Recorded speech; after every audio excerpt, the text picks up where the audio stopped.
someone said, hey, check, they're talking about you in the media. It was that day when Mr. Mkhwanazi was doing that press briefing.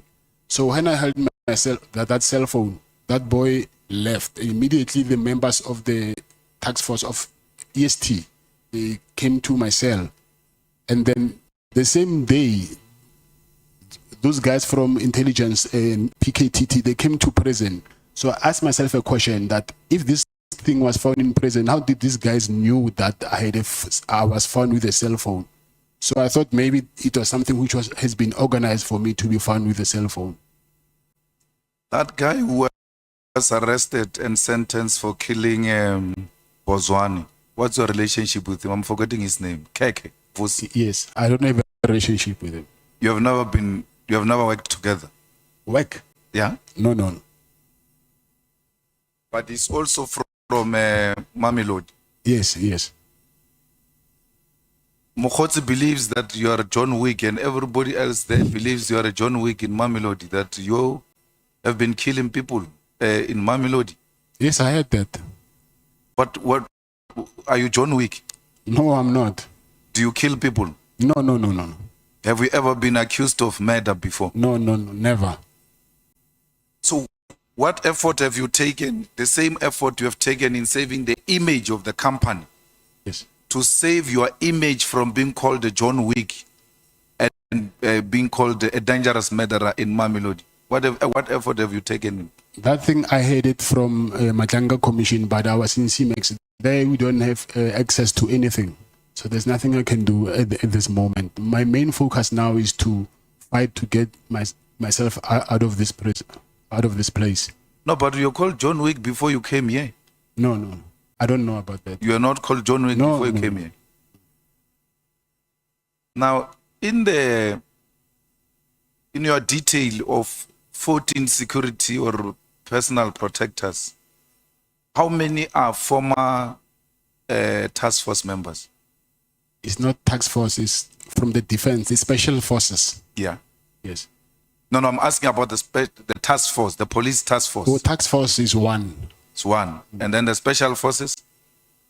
I'll say maybe 8.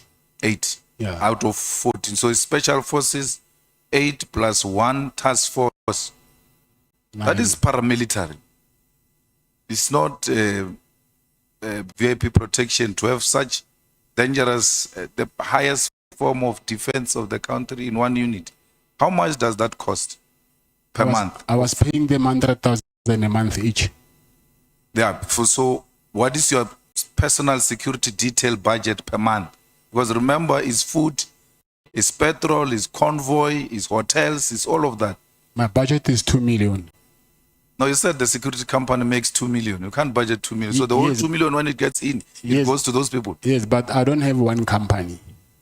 Oh, so you source from different companies to maintain that lifestyle. I've got a message. You know, Jerry's mom called me and asked me that I must ask you to return her son because she believes very strongly that you kidnapped her son. Yes. And she cries in tears because she says she knows you. And she has given you a plate of food to where you are a child. If we were to talk to her now, as she's listening, what will you say to her? I will say that they are misleading her.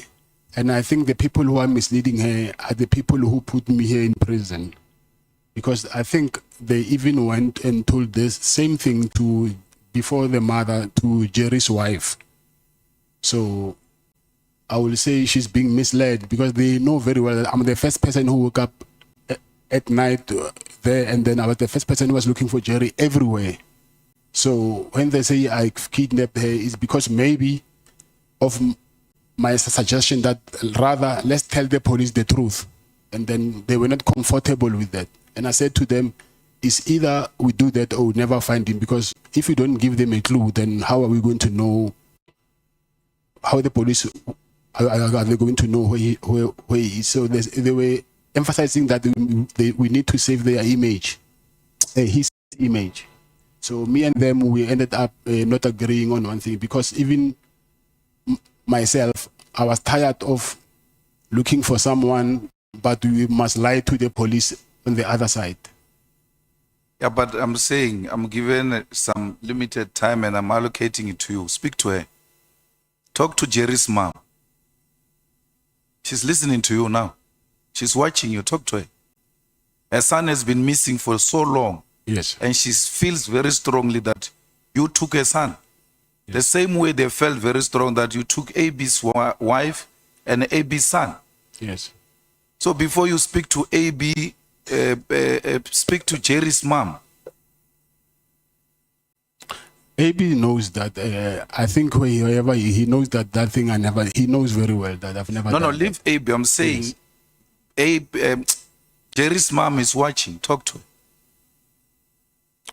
I will say, Mama, you know very well, me and your son, we are very, very, very close friends. We've done a lot of things together, traveled together, me and his wife and my wife, and there was nothing that I will do to harm your son. Actually, your son was like a young brother to me.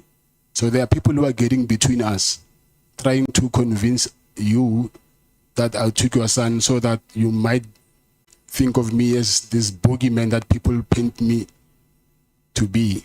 But from the bottom of my heart, I've never and I will never, ever do anything to harm your son or your family.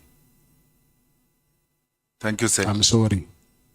Thank you. Now, did you have a business deal with Jerry in some comfort installing solar system? Yeah, but it was his business. But I'm the one who got it for him. So you worked together and whatever the money is that you were supposed to transact at that level, Yeah. you sorted each other out. Yes. Now, just before Jerry disappeared, and then I think Jerry disappeared a week or two, and AB's wife disappeared 2 weeks after or so, but it was within a short space of time. Yeah, I think a week in between or so, yeah. They say Jerry and AB were in your office. You wanted them to do some tender in Limpopo of CID. You called AB because he had a CIDB 9. Yes, that's And true. they both declined to do that business with you. And that's where their problems started. He actually accepted AB, and it was not in Limpopo, it was there in Silverton, by where there's a fourth plant. And then he accepted. The thing is, he was supposed to go to a briefing. I think he missed the briefing or something. That's why the thing didn't happen, but he never declined. So now, do you know anything about AB's son and AB's wife? No. But were you not involved in helping them to find the wife and the son? Yes, I was. And then as from a security company perspective, what were your suspicions or your findings, as it were? Actually, there is this Pakistani guy whose employee was kidnapped.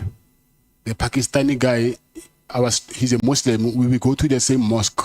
So he told me that his employee is being kidnapped. So I asked around and I found out there's some guys in Atteridgeville who kidnapped that employee. And I took my chances.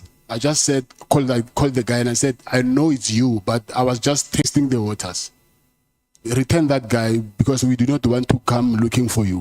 Luckily, he dropped him off by Church Street at Sasol Garage. Then we found the guy. So now, with AB's family, because the guy who kidnapped the Pakistani guy were from Atteridgeville. So I said to AB, because you are not far from Atteridgeville, I suspect it might be these guys. And I called the guys as well. I said to them, you see now, we're starting, can you please return AB's family?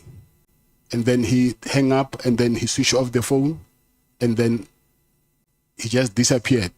And I just heard that after a while they said, okay, I'm disguising to appear as if I'm helping AB, but I know that I'm the one who's doing this. But I think it was those guys trying to divert their attention. You remember when I started, I spoke about your son and your wife and how they should not be treated the way they are treated by police. Yes. AB's son and AB's wife did not deserve what happened to them. I agree, yes. Especially the son of AB, who will forever be traumatized by those experiences. Yes. And Jerry's wife and children do not deserve to see their father not returning from home, because every sunset they look forward to the return of their father, and the father does not come back. Like you growing up without a father, these children want their father, they want to see their father returning. And no one must do that to children and our wives. You agree? With your security experience, do you think Jerry is still alive? I mean, those kidnapping people, if they kidnap you to extort money, for you to give them money, a ransom and all of that. But once they keep you for too long, you become an expense to them, because they have to feed you. They have to, if you are sick, medication, accommodation and all of that. Why would they keep you this long when they know that there's actually nothing coming forward? Do you think Jerry is still alive? Not do you know. With your own security experience and your instinct as a friend who says to the mother of Jerry, this was like my younger brother. Something in you should tell you that this guy is no longer there or is still there. Honestly, I agree with you. At some point, he will end up being a liability to his abductors. So I don't think also myself by now that if he's alive, then what are they gaining for keeping him so long and then spending money on him, but they're not getting anything in return?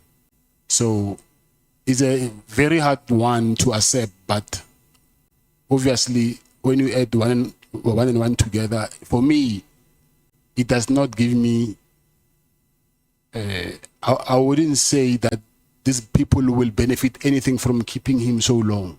I don't think so. Now, have you been to the farm of the father of Jerry's wife to ask that they pay a ransom of 10 million or anything to that? To the farm? To the farm or to the father? No, to the father. Let's leave the farm. Have you been to the father, like the father-in-law of A? Jerry's father-in-law. Yeah. I mean, Jerry's father-in-law. Yeah. Have you been there and asked that they pay some ransom to these people? No, I've been there, but not to say to pay ransom. Yeah, but what were the discussion between you and the father-in-law? Because the story now is Jerry has kidnapped himself because he wants to extort 10 million from the father-in-law. And to a particular extent, you went to say to the father-in-law, please pay something, because it looks like the father-in-law is well off. He's not well off, but that's what they're saying. So actually, I volunteered to pay 5 million myself. And I said, if you guys can raise 5 million, I'll pay 5 million myself so that we can get him. So I went there to speak to his father-in-law and say, listen, let's go 50-50. I can pay 5 and you pay 5. And he said, if they kidnap me, you must tell them that they must kill me. I will never pay any money. Speak to the Jerry's kidnappers, your younger brother, and plead with them. For sure they are listening. They knew we were coming to speak to you. If you're to speak to their conscience, what were you going to say? I will say, what we need now is closure. So whether they have them, they must just release him because he's diabetic. So I don't think wherever he is, he's in a good health. And also, if they did something to him still, let them give us a sign somewhere to at least have a closure to know, because it's not nice every day sleeping, not knowing what happened to your brother, your father, your son. So what can at least comfort us now is closure. whatever it is, so at least we can know going forward what to do. Thanks.